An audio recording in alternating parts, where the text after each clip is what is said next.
when you've been a hacker for as long as I have, you learn to read between the lines when reading these leaked corporate emails. This one stood out for a number of reasons, and I've decided to share it. I've blocked out the names of the persons involved, as well as the company name and product name to avoid legal trouble for myself. But you should be able to guess who makes this product. They've been in trouble before. Do with this what you will. 2. Redacted. Lead Associate, Legal Affairs Division. From Redacted. Manager. Client Relations. Subject, case number 2398542. Redacted. Potential somnambulism, side effects, and related legal action. Dear Redacted, as of our discussion previous today, I am forwarding the letter I received last Monday, July 6th, from a client who claims his wife suffered from episodes of sleepwalking and other events which he believes are side effects from our medication, Redacted, TM. Below is the letter in its original form. I will leave it up to you to decide if settlement should be offered in an attempt to avoid any negative publicity, which would surely result from an extended court case. My recommendation would be to give him the amount he deems fair without negotiation. It goes without saying it would be best to avoid further public attention being drawn to this issue, given its sensitive and provocative nature. Thank you for your time and discretion in dealing with this very unique and challenging situation. Sincerely, Redacted. Client Relations Manager, Redacted. Attached document. To Redacted. Client Relations Manager from Redacted. Subject. My wife is sleepwalking, and worse, I fear, because of your company's medication. Hello, my name is Redacted, and my wife, Redacted, is experiencing numerous unlisted side effects from your medication, Redacted. She takes no other pills, and your company's prescription medication is the only change to her normal daily routine.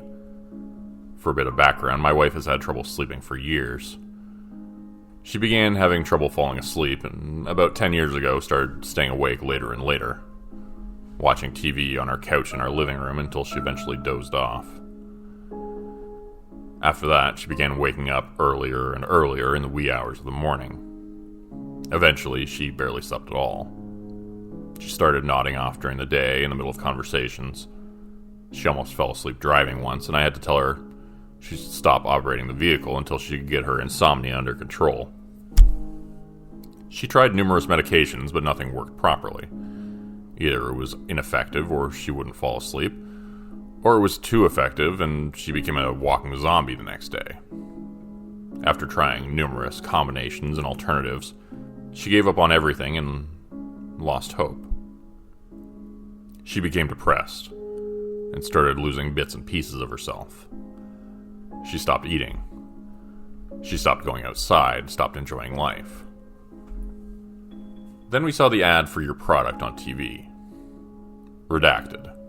Sleep easy, it said. Well, we figured it was worth a shot. I took her to the doctor's office the next day and convinced him to let her try it. To be honest, I doubted it would work, but I was amazed when I woke up the morning after she took her first dose and found her lying in bed with me, still asleep for the first time I'd seen in ages. She was snoring loudly, and I didn't dare disturb her. She slept until noon, and when she woke up, she said it was the best she'd have felt in a long time. I even wrote a letter to you personally, if you recall, thanking you for your company's product. It changed our lives. And we were more than thankful. We were over the moon. Weeks and months went by, and the medication did the trick every night. I'd wake up to go to the bathroom sometimes at 3 a.m. and would find her sound asleep in bed next to me, sawing logs. Until one morning, she wasn't there. It was 3 a.m. or around that time, and I got up to urinate, and she was nowhere to be found. I checked the whole house, the backyard, even the park down the street, and I couldn't find her anywhere. The car was still in the driveway, and I was scared where she could have gone. Finally, around 5:30 a.m., she returned. But she was not herself. She was sound asleep, walking with her eyes closed. She came into the house through the front door and went straight back to bed. She slept a few more hours, and when she woke up, she had no recollection of what had happened. Odd, to say the least, but after discussing it with her and our doctor, we decided the benefits outweighed the risks and that she wanted to continue taking redacted. We just started locking the door and hiding the key, so she wouldn't make it outside and wouldn't hurt herself. I was uneasy about it, but decided to keep an open mind. I knew this medication was changing her life for the better, and she was finally sleeping properly. A few more weeks went by, and I noticed her sleepwalking once or twice, but it was manageable enough, although somewhat creepy at times. If you've ever tried to talk to a sleepwalking person, you'll know what I mean. She'd look awake, and I'd start talking to her, and she would reply in a normal tone of voice, but the words made no sense. "Morning, hun," I'd say. "The drowning octopus is using up all the butter," she'd say back. Which was fine. I would not complain if it was just sleepwalking and sleep-talking and gibberish, but that's not the worst part. The worst part was that she started finding her way outside again. Somehow, she managed to find the key while sleepwalking and use it to get outside in the middle of the night. I woke up to find her gone again. She didn't come back until the sun was starting to come up. And again, I had looked for her everywhere, but couldn't find her. This time was different, though. When she came back in through the front door, she was covered head to toe in blood.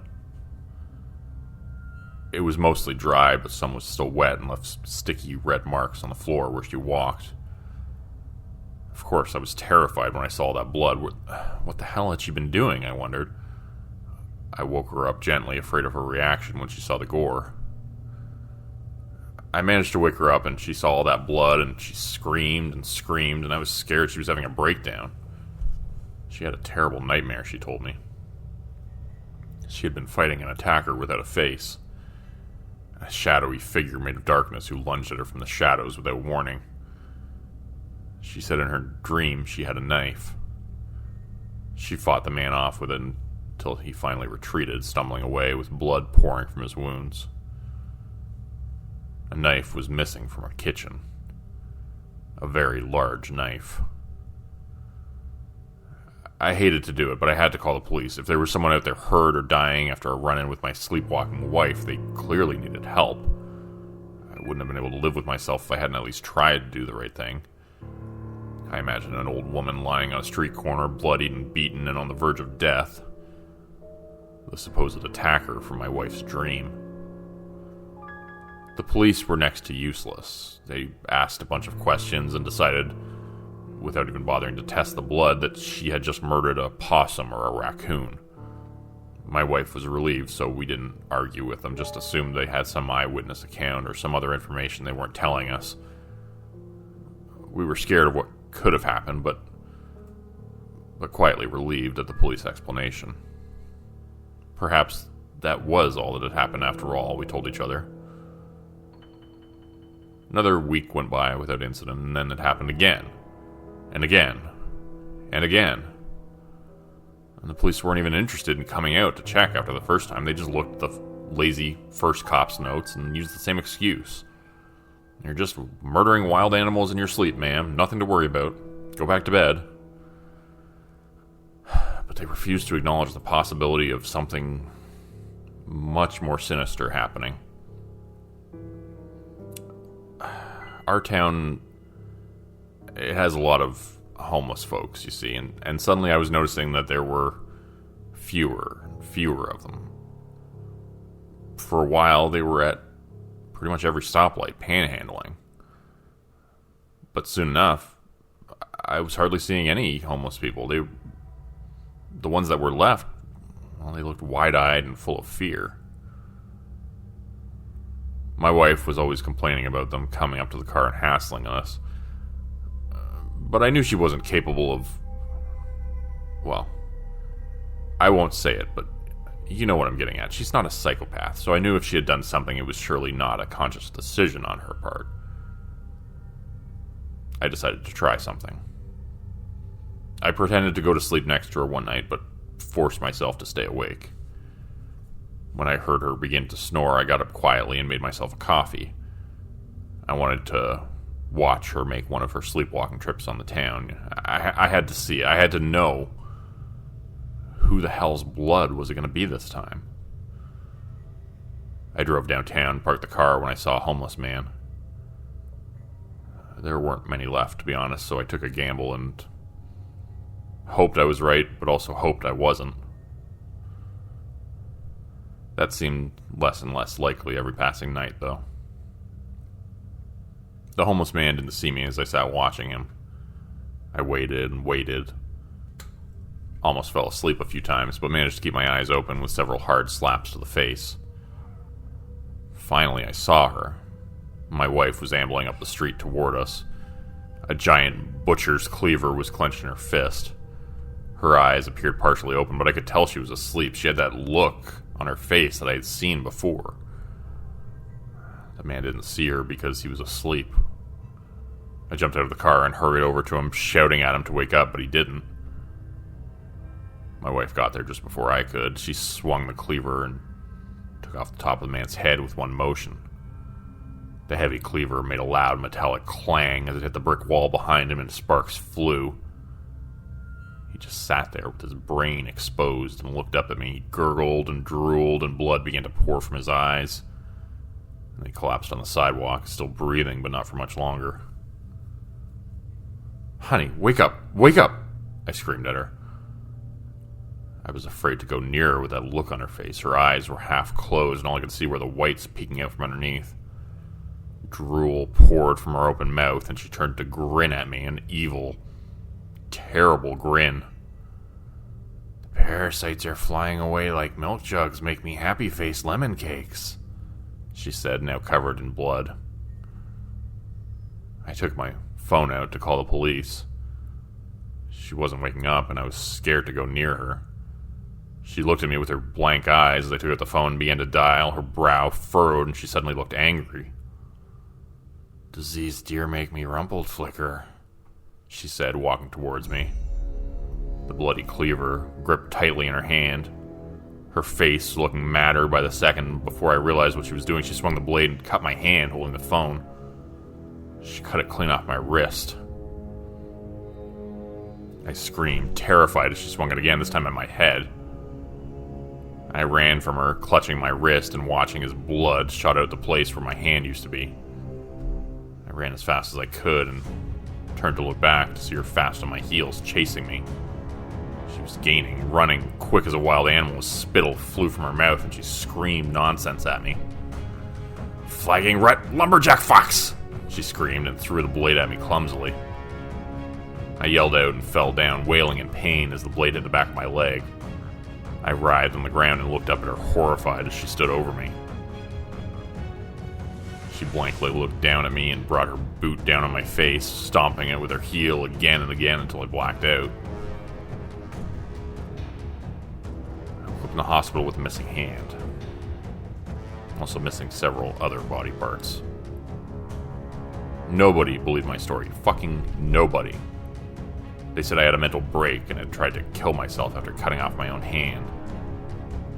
I've already told you the cops in this town aren't the brightest. Personally, I think they were fine with the homeless going missing, just one less problem for them to deal with. They were more than happy to take my wife's reasoning and say I had gone insane. An overworked psychiatrist spent 20 minutes with me and agreed. Bunch of assholes. My wife will no longer speak to me, saying I'm just trying to get rid of her. If I wasn't crazy, that was the only reason I would have to make up such a ridiculous lie, she told me. The homeless man's body was never found. She must have cleaned that up in her sleep as well, I suppose. Although no one would believe me when I told them that. But you guys know the truth, don't you? You know what your drug does, I think. I've read the reports online, the ones that are quickly removed but reposted again and again. I know what you're hiding. So get back to me, and we can discuss my terms. You can reach me by telephone at the number below.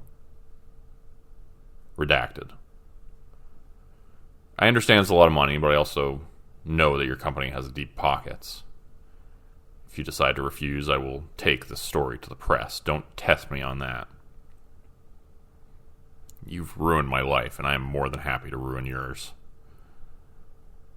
I can't sleep at night now thanks to your company and what you did to my wife. All I can see when I close my eyes, the horrible events of that night. Her face, a mask of anger and hate. Only the whites of her eyes showing, while she screams and cuts off pieces of me. Sleep easy, my ass.